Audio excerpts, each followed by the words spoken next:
Not so long ago, Chinese cars in Europe were pretty rare, and the few that were around were seen as low quality options that you wouldn't necessarily take seriously. But in a very short space of time, that has all dramatically changed. And lots of the latest Chinese cars available over here are very recommendable. There are some exceptions though, and this new Jaecoo 7 could be one of them. Keep watching until the end because in this review, we're explaining why.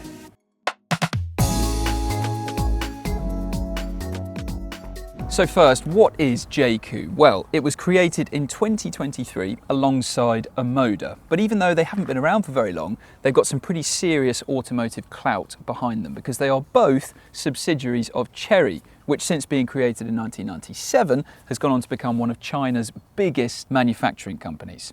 Jaecoo and Omoda have been created for export markets outside of China. And the name Jaecoo, by the way, apparently is derived from a combination of the words Jäger, which is hunter in German, and the English word cool, to apparently reflect the brand's aim of creating stylish vehicles that are capable both on and off-road. So what is the Jaecoo 7 exactly? Well, it is quite clearly an SUV, and in terms of size this is very similar to rivals like the Hyundai Tucson, the Kia Sportage, the VW Tiguan, and a key rival for this car, the MG HS. And even though this is called the Jaecoo 7, this is just a 5-seater. If you want a Jaecoo with 7 seats, you'll need to look at the Jaecoo 8. Now, the Chinese brands that have really made an impact here in the UK have done so with fully electric cars for the most part. Jaecoo does have a fully electric model on the way, but you might be surprised to hear that the Jaecoo 7 is electrified, but not fully electric. You can have this car with a pure petrol engine or as a plug-in hybrid. And the two versions look virtually identical on the outside, with big imposing grilles and flush door handles among the styling features. There are some unusual differences between the two models inside, and it's unusual because normally if there's a petrol and a plug-in hybrid version of the same car, typically they'll look identical inside. But in the case of the Jaecoo 7, if you go for the pure petrol model, then you get a physical gear selector, you get a drive mode dial, and an engine stop-start button. But in this plug-in hybrid model that we're sat in here, you can see there's a drive mode button, there's a column-mounted gear selector, and there's actually no engine start-stop button at all. Plus, the two cars have different window switches and door panel designs. But whichever version you go for, it's pretty easy setting up a comfortable driving position. And the steering wheel adjusts for height and for reach. But what is slightly frustrating is the fact that if you want to adjust the door mirrors, then you've got to do it on the steering wheel controls here, kind of like a Tesla, which is a bit of a faff and would just be easier if you had separate physical controls to do all of that. Plus, the footrest seems to be a bit closer than is natural, so it means you've got a bit more of a bend in your knee, and that is something that the wider What Car team have noticed, not just me as well. But fundamentally, this is still a pretty good driving position with a great view out down to the front of the car. You sit nice and high up as well. It does feel like you're in a proper SUV. You've got a good view down the sides. The only problem is that the rear window is absolutely tiny, but it's not such an issue when you're parking because you get front and rear parking sensors as standard, as well as what Jaecoo calls a 540-degree camera, which, as you can see, gives you this kind of transparent view of the car to help squeeze into a parking spot, which is all pretty handy.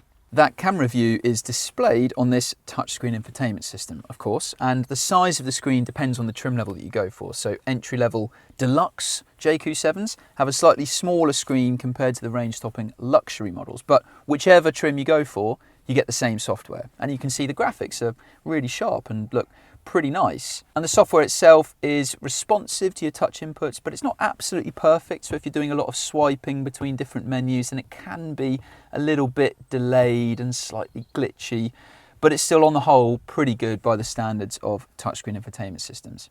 It's not without its quirks though. So for example, there's no physical volume dial in here, which means if your passenger wants to adjust the volume of the music that you listen to while you're driving, then they either have to reach across to use your steering wheel controls here or dive into a sub-menu on the touchscreen infotainment system, which is just a bit fiddly. And similarly, there's no physical controls for the air conditioning or the fan speed, so it's all adjusted through the touchscreen. You can see you've got this panel down here, which you can swipe up to bring up, and then click it to expand it and give you some more options for adjusting things. But all of this is just way more distracting and fiddly to use while you're driving than separate physical controls, which would be way better. All versions of the Jaecoo 7 get a crisp and clear 10.25-inch digital driver display, and it's positioned pretty well to mean that for my driving position, I don't block any of my view with it where I want the steering wheel to be, which is good. Now, the Jaecoo brand wants to be known for offering premium quality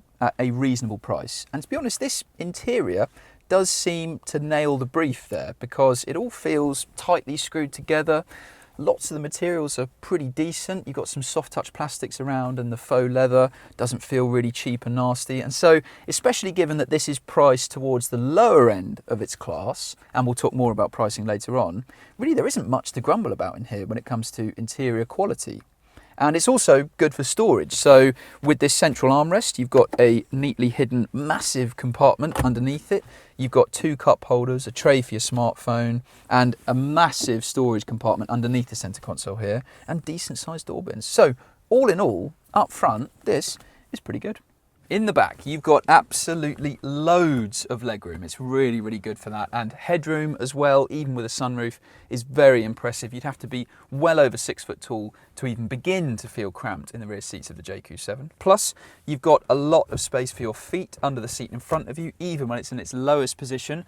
And you can also annoy your front passenger very easily by adjusting the position of their seat. And in the plug-in hybrid model that we have here, you can see there's a flat floor in the back. If you do go for a petrol Jaecoo 7, there's a very small hump, but in the plug-in hybrid, as you can see, flat, which is great, especially if you're sat in this middle seat. And if you are, then you're not raised up massively compared to the outer 2 rear seats, but the seat back is quite a lot firmer because you've got this armrest, which has 2 cup holders back here as well. Now, the windows in the back are on the small side, but you've still got a sunroof that can let in a lot of light, and overall, in the back, this is very good. The Jaecoo 7 appears to have a pretty small boot on paper. It offers 412 litres of storage below the parcel shelf, which is significantly less than what you find in pretty much every other rival, like the MG HS, the Nissan Qashqai, the Kia Sportage and the Hyundai Tucson.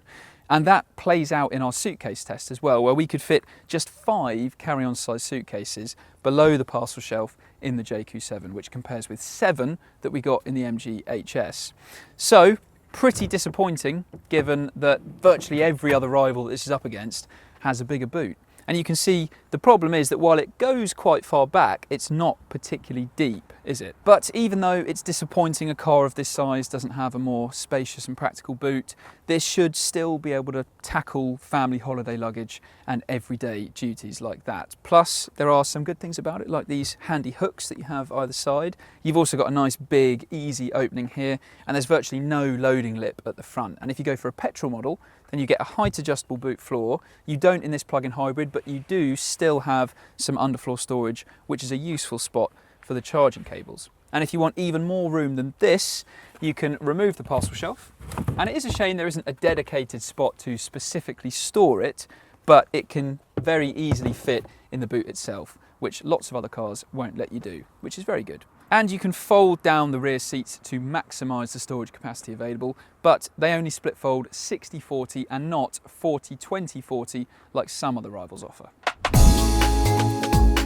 When it comes to the engines, the lineup kicks off with a 145 brake horsepower 1.6 litre petrol engine, which is very similar to the Omoda 5, but here it produces slightly less power, and you can choose between front wheel drive or four wheel drive. But there is also a plug-in hybrid version, which Jaecoo very modestly calls the Super Hybrid System, or SHS for short, and that takes a 1.5 litre petrol engine and an electric motor, and together it produces 201 brake horsepower, and it also gets an 18.3 kilowatt hour battery. And of course, as with all plug-in hybrids, this car can travel on pure electric power alone, and the official figure for how far it can do that for is up to 57 miles, which is further than the plug-in hybrid versions of the Kia Sportage and Hyundai Tucson. Now, those are the official figures, of course, but we did do a real-world range test with the Jaecoo 7, charging the battery up to full, then driving it on a mix of town, rural, motorway roads, and it managed to travel on pure electric power alone for 51 miles before the engine had to kick in to help things out. We had a BYD Seal UDMI on the same test, another plug-in hybrid, and that, for some context, managed 44.7 miles on pure electric power.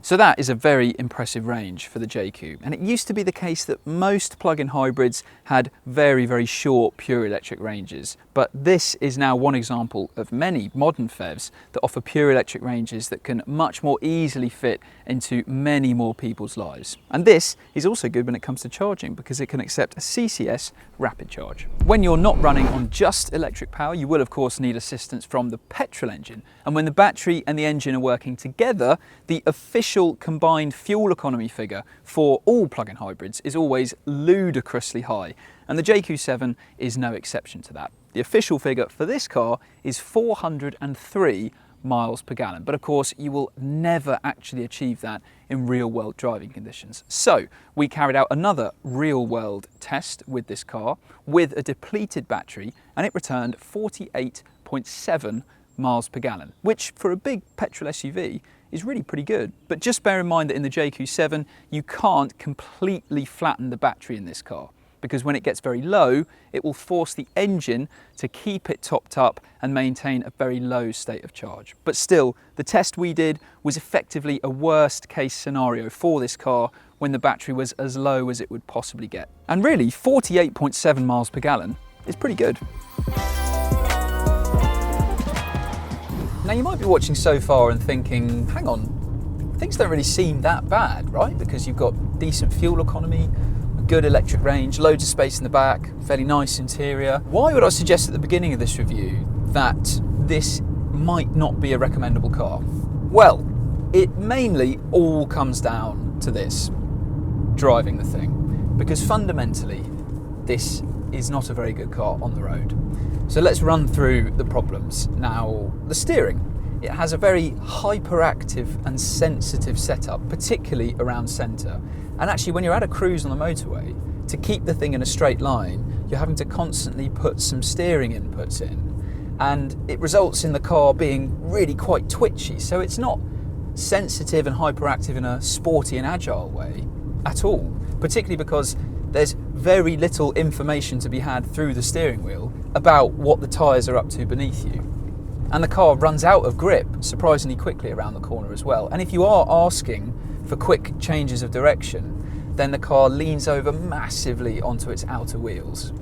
So the handling isn't great. And in terms of ride comfort, kind of similarly to the steering, it also is hyperactive in the way that it goes down the road. So for example, if you pass over a very mild road imperfection, then you get a really great big thud from the suspension as the impact hits, and then you feel a really sharp and harsh rebound as well.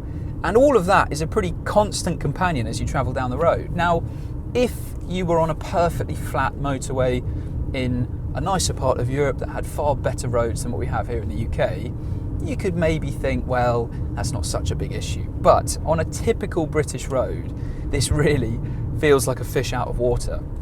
Now, we've recently tested this car against the BYD Seal UDMI, which is a close plug-in hybrid rival to this, and that is similarly flawed on the road. And if both of these cars were miles cheaper than absolutely every other plug-in hybrid around, you could maybe look past some of these flaws on the road a bit more, but that isn't the case at all, and that's something we'll talk more about later on. Now, we've also driven the pure petrol version of this Jaecoo 7, and to be honest, that isn't a great option either, because with that engine it runs out of puff quite quickly, so it doesn't feel particularly strong, and then the shortcomings in the ride and in the handling are still there as well. And it's not like this is a complete bargain either. As a pure petrol car, it costs similar money to a Hyundai Tucson, Kia Sportage and Nissan Qashqai. And as a plug-in hybrid, while it can cost less money than the plug-in hybrid versions of those rivals that are available, you still can't call it cheap when it costs £35,000, even if it does come with lots of standard equipment. And on top of all of this, there is another major problem for the Jaecoo 7, and that is the MG HS. Like the Jaecoo 7, you can have that car as a pure petrol or as a plug-in hybrid, and like the Jaecoo, it's big inside, it's nice inside as well, but the major difference between the two cars is the fact that the HS on the road compared to this is brilliant. It's far more comfortable and relaxing, feels much more polished, and overall far better suited to our battered British roads than the Jaecoo 7. And it also offers an even better pure electric range. So we did a real world test with the two cars side by side in the same conditions, and the HS could travel for more than 73 miles on pure electric power alone, which is a very, very impressive result. And on top of all of that, it costs even less than the Jaecoo 7. So the HS really, right now, is the best plug-in hybrid that you can buy. And in a straight shootout between the two cars, there really is no competition. But even looking further afield against the other alternatives you could choose over the Jaecoo 7, really, this comes up short. The Jaecoo 7 does have some positives, particularly with its pure electric range and its fuel economy, and also the interior that it offers. But the very, very poor setup on the road means that, especially for the money, there are many other stronger options out there.